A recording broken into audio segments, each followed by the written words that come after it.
এই বাবা কেদাৰনাথ গাইছ অৱস্থা বেয়া পুৰা বৰফ হৈ গ'লো Oh my god. Har Har Mahadev গাইছ পালোহি বাবা কেদাৰনাথ মন্দিৰ good morning guys good morning from Gaurikund Har Har Mahadev এতিয়া মহাদেৱৰ নাম লৈ ওলাইছোঁ আৰু আজি এতিয়া ট্ৰেকিং ষ্টাৰ্ট হ'ব ট্ৰেকিং 22 কিলোমিটাৰৰ ট্ৰেকিং হ'ব ভিডিঅ'টো চাই থাকিব আৰু ওপৰলৈকে যাওঁতে কিমান টাইম লাগে কি লাগে গোটেইখিনি আপোনাক দেখাই আছোঁ আপোনালোকক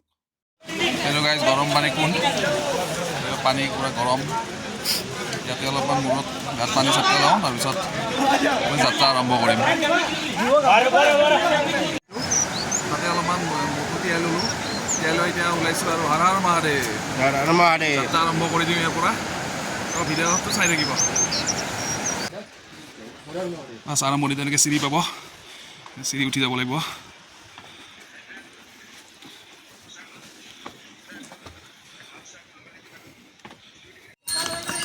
এখন গেট ইয়াৰ পৰা সোমাই যাব লাগিব ভিতৰত গৌৰীকুণ্ডৰ পৰা আহি এইখন পায় ইয়াৰ পৰা এইবিলাক ঘোঁৰা ইয়াৰ পৰা ঘোঁৰাত যাব পাৰে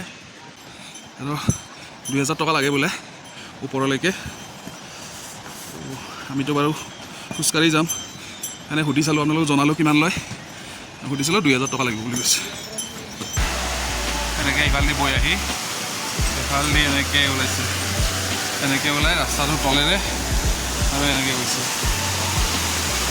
ৰাস্তাত আহি থাকোঁতে এনেকুৱা বহুত নিজৰা পাব আপোনালোকে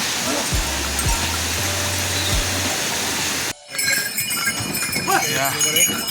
ৰামবাৰা কিলোমিটাৰ আৰু কেদাৰনাথ 10 কিলোমিটাৰ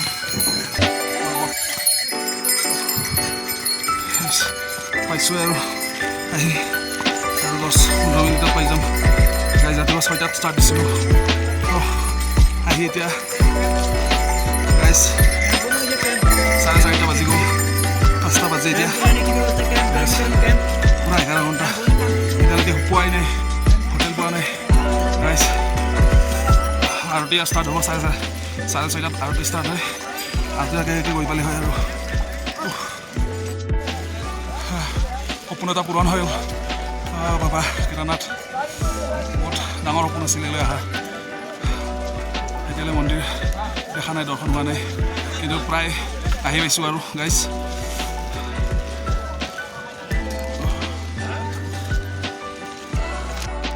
এইবিলাক চব টেণ্ট বৰফেৰে ঢাক খাই আছে একদম চব টেণ্ট ইয়াতে থাকিব পাৰি আৰু হোটেলত প্ৰাইচটো বেছি ইয়াতে কম ইয়াতে আপুনি 200-300 এনেকুৱাত পাই যাব আৰু ডাবল বা 4জন বা 10জন থকা একেলগে পায় হোটেল বিচাৰিম আগতে আৰতিটো চাই লওঁ গৈ পোৱাই নাই তেওঁ তাৰপৰা এইখিনি আনিলে আৰতিটোও মিলাই দিব আৰু হৰ হৰ মহাদেৱ ফাইনেলি গাইজ পালোঁ আহি মন্দিৰ বহুত ভাল লাগিছে বাবা তুমি আনিলা কিবাকৈ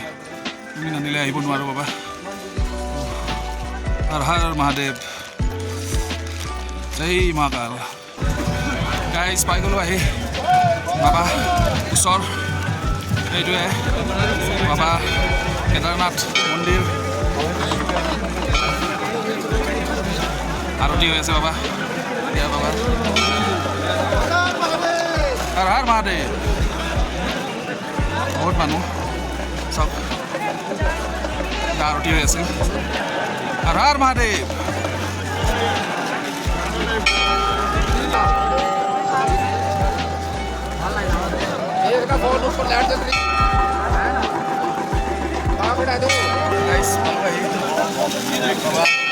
কেদাৰনাথ মন্দিৰ